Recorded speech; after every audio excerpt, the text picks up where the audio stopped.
Knocking you in. Have you noticed in Auckland we've got all those bus lanes? Everywhere you go, there's a bus lane. We don't even have that many buses, right? And what gets me freaked out is, right? Yeah, what gets me freaked out is that in the bus lane, it's got bus lane written, but on top, it's got a picture of a bicycle. I know. And you know what I'm thinking, right? What the hell do the tourists think our buses look like? Inga and Vinga going, oh my God, how's it got to fit on that? Right? Obviously, you got the other end of the spectrum where they're thinking, oh, daddy me, just like back home. Have you seen those bumper stickers on the back of cars that say, lose weight now, ask me how?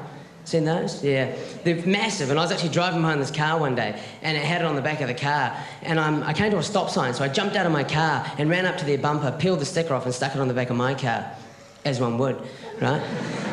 And then I started driving again, got to the next set of lights, and all of a sudden this big bone lady jumped out of her car and started waddling towards my window, right? And she got to my window and started tapping frantically on it, frantically. And she looks at me and she goes, how? And I said, look, lady, I'm not that kind of Indian.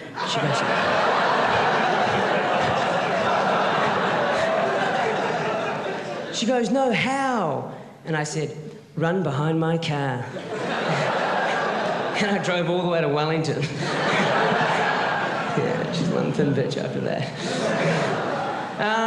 Have you ever seen those toys in the back of cars, you know, and they're just moving around all the time? There's lots of activity going on. And I was actually driving behind this car one day, and there's heaps of movement going on. I couldn't quite figure out what the toy was. And I got closer and closer and closer, and eventually I pulled up right next to the car, and I realised it was no toy, but just 3 Indian men in the back having a conversation. Hardcore. What are you doing? I'm Tarun Mohanbhai, you've been a great audience. Good night.